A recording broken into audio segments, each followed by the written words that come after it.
All right, so we've talked about diversity and how there's barriers to inclusion. How might we manage this situation? Certainly, we've talked about how properly managing your diversity and taking advantage of your diversity can have an advantage to the organization.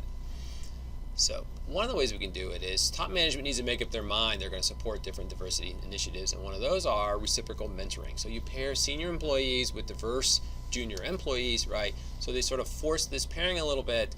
So rather than waiting for it to happen naturally, which we know because of differences in people happens less time than with the homogenous groups, right? So we sort of force this pairing a little bit, and that leads to more mentoring opportunities, and people will learn to see past those differences and those stereotypes.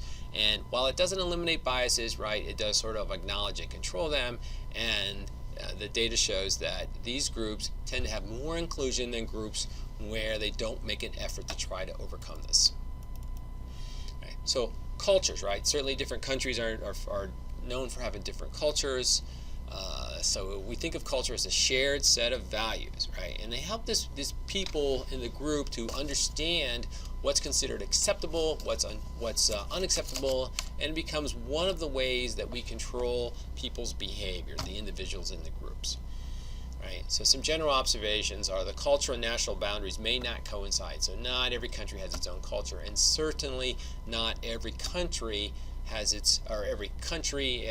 all of its citizens are the same because they have the same culture. So for instance, the United States, we wouldn't think of somebody on a ranch in Texas having the same culture as somebody who's born and raised in downtown Manhattan, or somebody who grew up in Los Angeles, or maybe even somebody in a large northern city like Chicago. Right? So the United States is a big place, so it certainly has different cultures within it. So national cultures are sort of generalizations about the country as a whole, but inside there might be very different flavors of that same culture. Always dangerous to assume that just because we said something about a group, it applies to all people in that group. That being said, we're going to ignore that for a little bit and look at Hofstede's analysis of different national cultures. So Geert Hofstede, it's Geert. Geert Hofstede was a psychologist who was asked by IBM, the big computer company, to figure out the differences in different national cultures. IBM was doing, this is many decades ago, we're doing lots of international work, and they realized that the people in Japan were different than the people in Canada, and were different than the people in Venezuela, and so forth, right? So they had him design a way to measure the differences in national culture. So here's what Hofstede came up with, right? So he came up with these 6 ways to measure the differences in national culture. And again, understand that people inside of these national cultures can wildly vary, but on general, right, this is what he came up with. Interesting to note, this has been retested over and over through the decades by different, usually graduate students working on their PhDs, and this has been re-verified for its reliability over and over again. So apparently this works. All right, so how did he measure national culture? First thing he measured was individualism. Right, so individualism versus collectivism. If you're very individualistic, you think we define ourselves as individual. I'm a person first and a member of my culture second. Right, so one of the highest countries to score on this is Australia. They're one of the few that score higher than the United States. Right, they think of themselves as rugged individuals, and they stand on their own, and they don't expect help from the group, for instance. They think of themselves as individuals first. Collectivism is sort of the opposite. So if you're Japanese, it's thought to be very important to be Japanese, and when you make decisions, you want to make sure the decisions you make reflect well on all of the Japanese, not just you.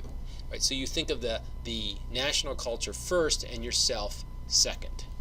Right, so and this is a continuum. It's not one or the other, right? A continuum means it's a lot of shades of gray. So it's like a sliding bar between individualism and collectivism. Right? Power distance. Right? Power distance is the extent to which people accept this unequal distribution of power. So if you're in some countries, you're used to haves and have-nots.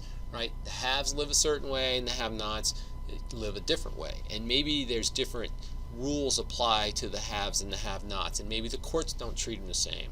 Right? Other places, I'm thinking of like Northern Europe, Scandinavia particularly, there's a very little power distance.